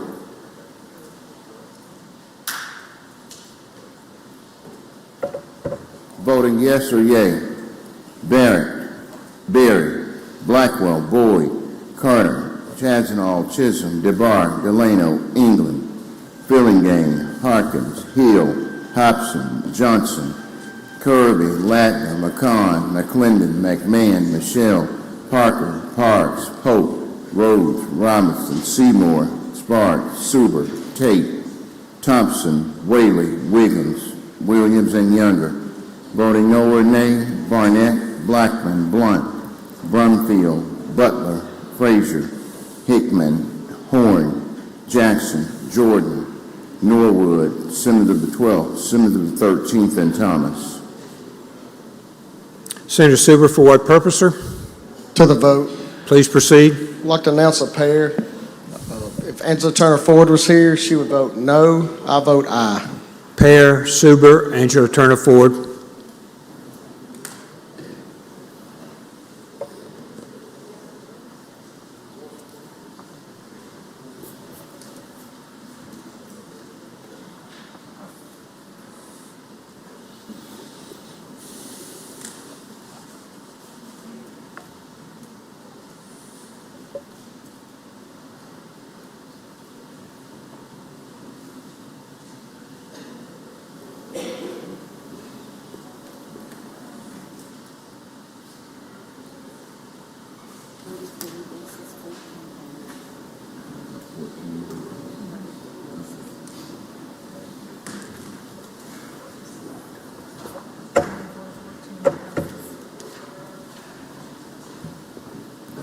By a vote of 34 aye and 14 no, the bill passes. Senator Pope. Pass and retain. Senator Delano. Pass and retain. Senator Wiggins. Senator McCon. Pass and retain. Senator Bryan. Pass and retain. Senator Michelle. Senator Fillingane. Senator Simmons. Senator Boyd. Senator Sparks. Senator Michelle. Senator Michelle, 194 Senate.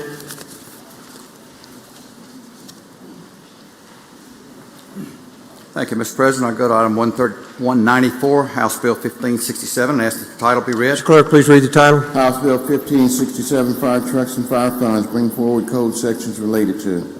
I'd like to make the usual motion. The usual motion. All in favor signify by saying aye. Opposed, no. The ayes have it. Please proceed, Senator Michelle. Thank you, Mr. President. Members of the Senate, this is our rural fire truck funding bill. It's bringing forward multiple code sections to work through in the funding. Chairman Hobson, this bill was double referred. Chairman Hobson and myself and Senator Parker are getting together to work on that. I do need to make an amendment. I offer an amendment because the bill came to us with a reverse repealer in it, and if we were to pass it without changing the reverse repealer, it would go to the governor. So I offer an amendment at this time, please. You're recognized on the amendment. The amendment's on the screen. Senator, you're ready. Okay, we're simply just changing the reverse repealer date from the 30th to the 29th so that this bill will stay alive and can be worked on in conference. I move adoption of the amendment. All in favor signify by saying aye. Opposed, no. The ayes have it, Senator.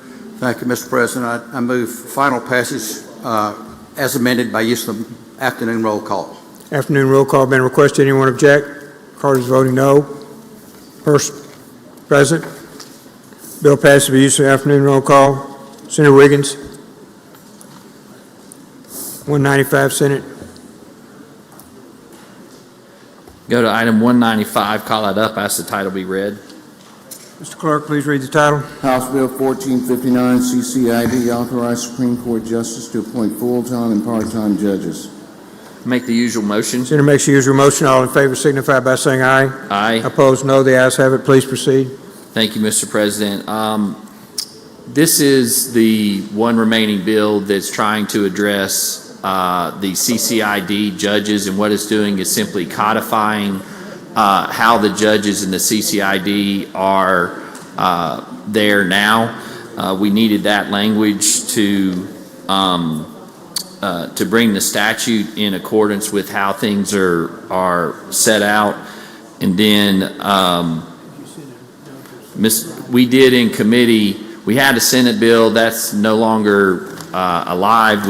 In committee, what we did was we restored language that was originally in the language setting up the CCID that was a repealer in 2027. And so what the committee did in the committee amendment was restored the repealer language with that. And so with that, I'd be happy to answer any questions. Senator Blunt, for what purpose? Question, Mr. You for a President. question, Senator? I do. Senator Blunt, you're recognized. Thank you, Mr. President. Thank you, Mr. Chairman. Now, the CCID court was passed as a result in House Bill 1020 in the 2022 legislative session, I believe. Is that right? Yes. Okay. How long did it take them after that bill was passed in April of 2022 to open? You know, I don't know the exact date, and there's been a long and winding road on that, Senator Blunt, as you probably know. And when the CCID first got set up, it was done through a direct appropriation. And so when we did the bill, we put it into statute, and then it went to the courts, and the courts made its ruling, and now it's been established, and the Chief Justice has made his appointments, and so we're trying to get the statute in line with where things stand as appointed. And so that it's been a couple of years since it first started, at least. Might need somebody to look at the efficiency of that too while they're doing it.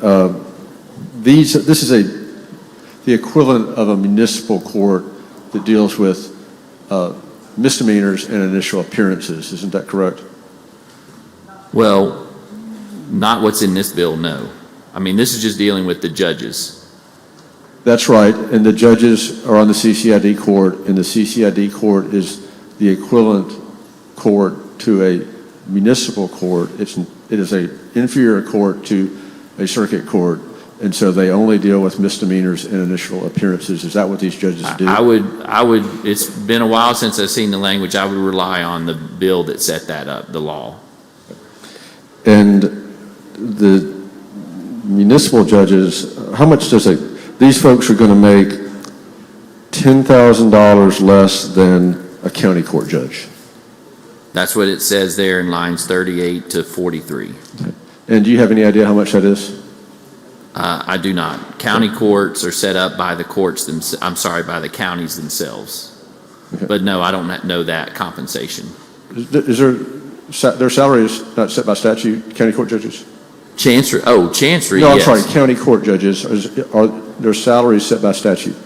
I think so, but I don't know what that is. Okay. And these judges are appointed by the Chief Justice of the Supreme Court, is that correct? Yeah, if you look up there, lines 28 to 31, Chief Justice may appoint 2 full-time CCID judges and may appoint 1 part-time judge for the CCID court. And my understanding is that's what has occurred. Is there a residency requirement for those judges? Not in this bill. Okay. Anywhere else in the law, do you know? I don't know. Okay. That might be in the bill. 1020 from the other year. Right, which is from a couple years ago. Yeah, okay. And like I said, this is simply trying to bring the statute in line with the judges as appointed and set out. And do you have any information on the number of cases that they're hearing or whether the existing court is being effective at all? I do not. So I've heard it's being effective, yes, I'll say that. I don't know the number of cases. And the building was, and when I say the building, the actual court, as I understand it, has been opened as of this year, the start of this year. Right, it's in the old bus station down right, there. Yeah. Right. All right, thank you very much, Senator Wiggins. Thank you.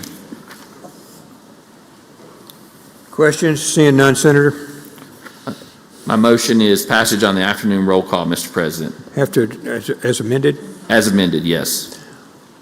Afternoon roll call. We need to adopt the amendment. I believe it's like a strike. Well, the committee did adopt the amendment, Mr. President. We need to adopt it on the floor. Then my motion is that we adopt the amendment. All in favor signify by saying aye. Aye. Opposed, no. The ayes have it. Okay, Senator. Now my motion is passage on the afternoon roll call as amended. Use of the afternoon roll call has been requested. Anyone object to that procedure? Of course, voting no. Present. Bill pass. I'm sorry. Blackman, no. Frazier, no. Thomas, no. Simmons, no. Jackson, no. Simmons, no. D and S. Norwood, no. Jordan, no. Rumfield, no. Blunt, no. Butler, no. Barnett, no. Anyone else? Seeing none, the bill passes. Noes noted. Senator Wiggins. I ask that we pass item 196, it retain its place on the calendar, and go to 197, call that up, ask the title. Clerk, please read the title. House Bill 1509, District Attorney's revised salaries to certain below Chancery and Circuit Courts. Make the usual motion. All in favor signify by saying aye. Opposed, no. The ayes have it. Please proceed. Make the usual motion. You did. Thank you. Mr. President and the body, this is the District Attorney's pay raise bill. And Mr. President, I do have an amendment similar to, or in fact, exactly like Chairman Michelle's one. This has a reverse repealer in it. This is the only remaining bill to address the DA salaries. And so I would like to go to the amendment. You have it there before you. It's changing the reverse repealer. And by doing that, if the amendment is adopted and it passes, then it will go to conference and we'll have that to be able to work out the salaries for the DAs. And so, Mr. President, my motion on the amendment, if there are no questions, would be to adopt the amendment. Questions? Seeing none. All in favor signify by saying aye. Aye. Opposed, no. The ayes have it, Senator. Thank you. And on the bill itself, the language is that the DA salaries would be 1,000 less than the salary which is now or shall hereafter be provided for circuit and chancery judges. And I will state that the Senate bill was a little bit different, and actually on an overall budget, the Senate bill was more conservative, and so by sending it to conference, we're going to work those things out. And so with that, if there are no questions, my motion would be passage on the afternoon roll call, Mr. President. Questions? Seeing none, use of the afternoon roll call has been requested. Anyone object? Vote is present. Pass by use of the afternoon roll call. Okay. All right, Senator Bryan. Senator Bryan. Pass and retain. Senator Leno. Senator Blackwell. Senator Sparks. Senator Boyd. Senator Bryan. 203. One moment.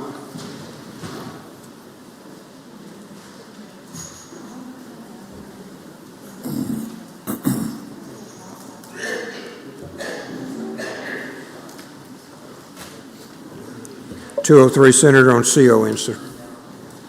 We're on House Bill 569.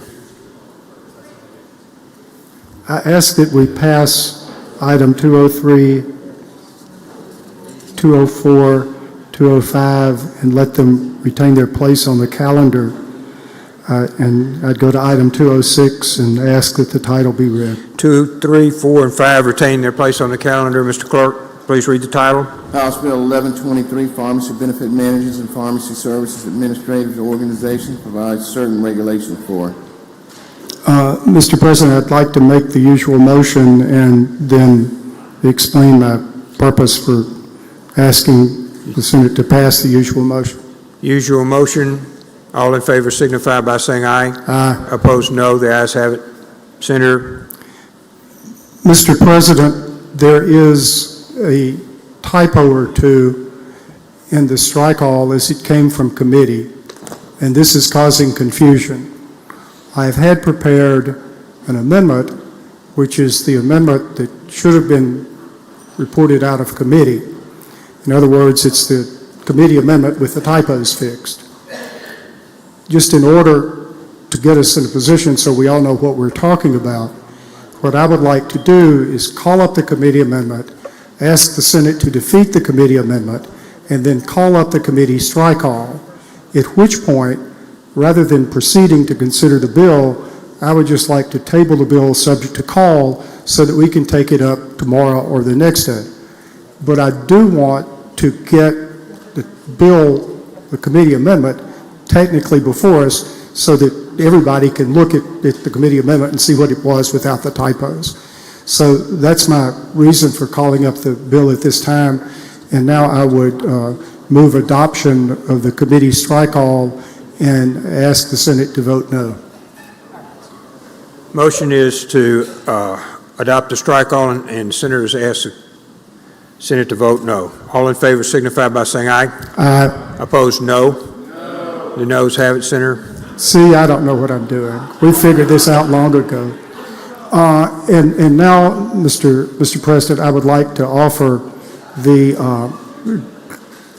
amendment that I have on the desk, which is, I guess, amendment number 2. And at this point, I would move that we table the bill subject to call.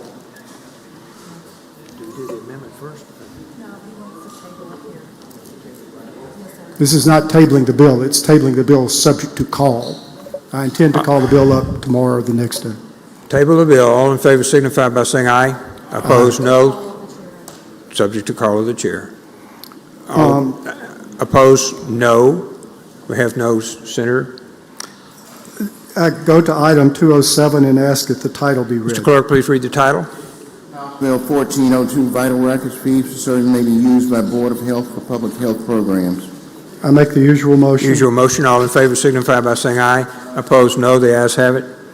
I move adoption of the committee amendment, and I would like to explain. You're recognized to explain? The bill. The amendment. The bill that's before us simply deals with the fund that is over at the Department of Health, which has fees that are paid for marriage and birth certificates.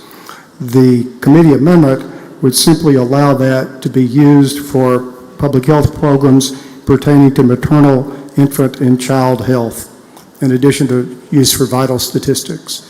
If there are no questions, I move adoption of the amendment. Questions? Seeing none, all in favor signify by saying aye. Aye. Opposed, no. The ayes have it, Senator. I suggest use of the afternoon roll call. Use of the afternoon roll call has been requested. Anyone object? Court is voting no. Present. Seeing none, the bill passes by afternoon roll call. Senator Wiggins. Pass and retain. Senator Parker. Pass and retain. Senator Filligan. Senator Bryan. 218, sir. I'd ask that we pass that bill. Pass and retain. That gets us through the calendar today. We'll go to announcements. I'm sorry, just 1 second, please. Senator Barr? Pardon me? Let's go. Yes, sir, Senator Bryan? I'd like to enter a motion to reconsider since I'm here. Okay.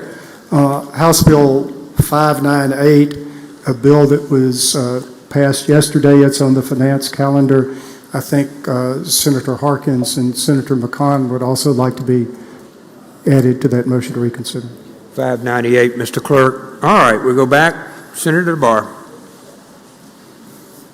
Thank you, Mr. President. My motion is we suspend the rules to go back to item 193 and take up that item. One moment, please. 193, Senate. 193.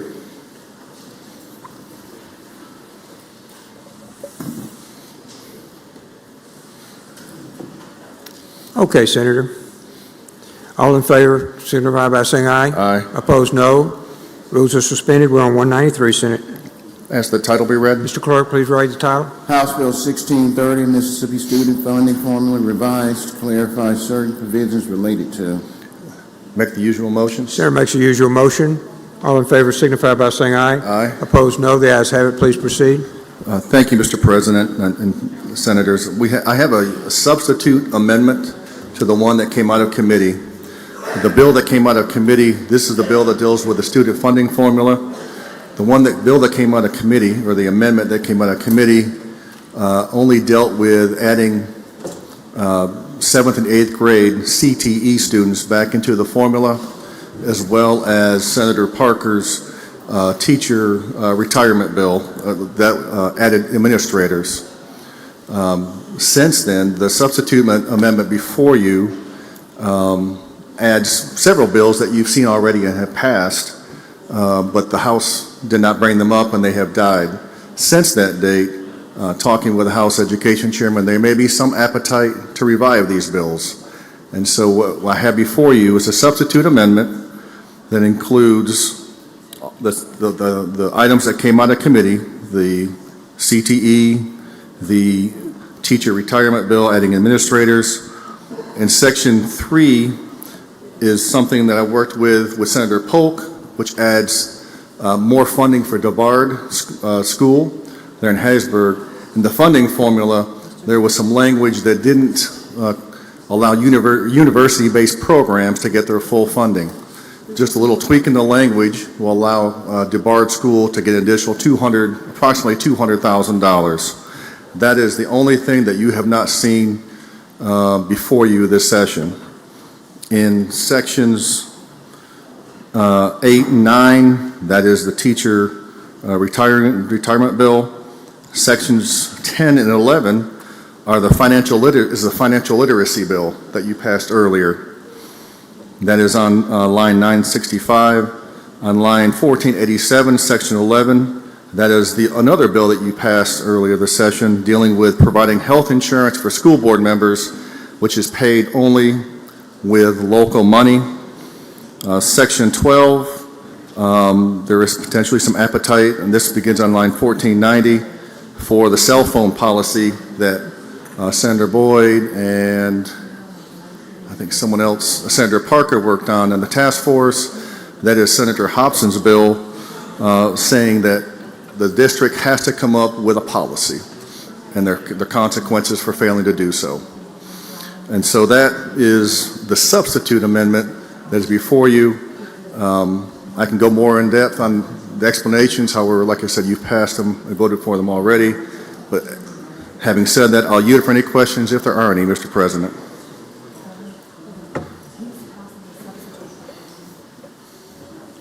Okay, Senator Hill, for what purpose?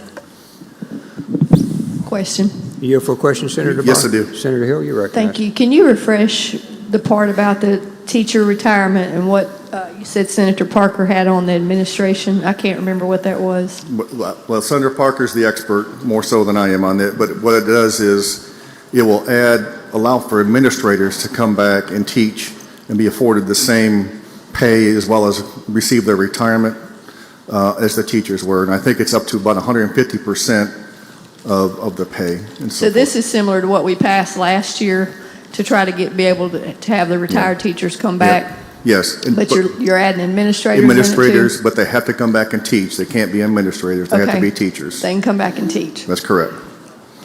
Okay. Thank you. Formula is only for the DeBard Center, and what was the other thing that it changed in the formula? Conforming language in that the statute had MAEP language. Now it's changed to just total funding formula. When we passed the new funding formula last year, the CTE was only 9th through 12th grade. We're adding 7th and 8th grade now, 8th graders now. And that's going to be roughly 20 to 25 million in additional funds inputted into the funding formula. For CTE? For CTE. Adding, CTE is a weight now.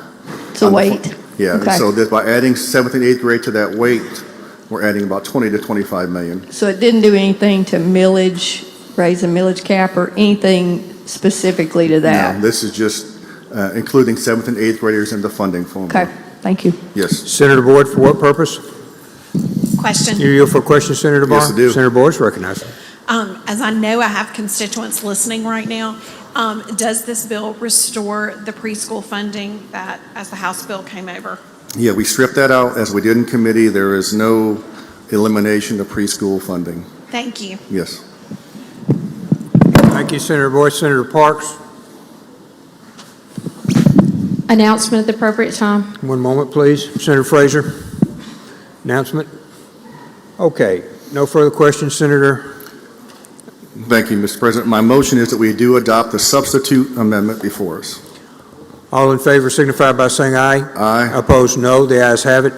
If there are no further questions, Mr. President, I ask for passage by use of the afternoon roll call. Use of the afternoon roll call has been requested. Anyone object? Vote is no. President Hill. Senator Bryan, for what purpose? Pardon me? No. Bryan. Anyone else? Senator Parks? Appropriate time? Yes, ma'am. Tomorrow, just want to remind, the local and private committee meeting has been moved to room 409 instead of 210, and the time has also been moved to 12:30. 409 instead of 210. Senator Carter, Announcement. please proceed. Senate Energy will meet tomorrow at 12:30 and 2:16. We have two confirmations to take up. 1230, 216. Senator Frazier. Thank you. I would like to hold item number 168, House Bill number 1193 on a motion to reconsider. Motion to reconsider, Mr. Clerk. Senator England. Thank you, Mr. President. I'd like to hold item number 130 on Friday's calendar, which is House Bill 1268. One moment, please. House Bill 1268 from Friday's calendar. Motion to reconsider, Senator England. Thank you. Senator Chazanal, for what purpose? For an adjournment in memory, please. Please proceed. Today, on behalf of Senator Blackman and myself, we ask that we adjourn in memory of Ann Harper Richardson, 9-year-old daughter of Dr. and Mrs. Breck Richardson of Kosciuszko, who was tragically killed over the weekend. This is horrible. Hit by a car. Just horrible. Senator Blackman. Adjourn in memory, Mr. President. Please proceed. I ask that the Senate adjourn in memory of Chandria Chestnut, a Holmes County resident. Senator Norwood. Mr. President, I'd like to hold bill number 195 on today's calendar, House Bill number 1459. A motion to reconsider. 1459, Mr. Clerk. Motion to reconsider to the chairman. Senator McClendon. Adjourn in memory. Please proceed. Thank you, Mr. President. Today, Senate, I would like for you to adjourn. I have three on behalf of myself, Senator Blackwell, Senator Jackson, Senator Parker, Mr. Bob Bramlett from Olive Branch, Miss Kathy Crenshaw from Hernando, and a lady that did so much for Hernando who suffered when her husband was brutally killed years ago, Miss Barbara Savage of Hernando. Thank you, Senator. Senator Boyd. Adjourn in memory. Please proceed. When the Senate adjourns today, I would ask that you adjourn in memory of Robert Howard Bob McKenzie. That is Mayor Tannehill's father. Thank you. Senator Harkins. Announcement. Please proceed. Finance will not meet tomorrow morning at 10:30.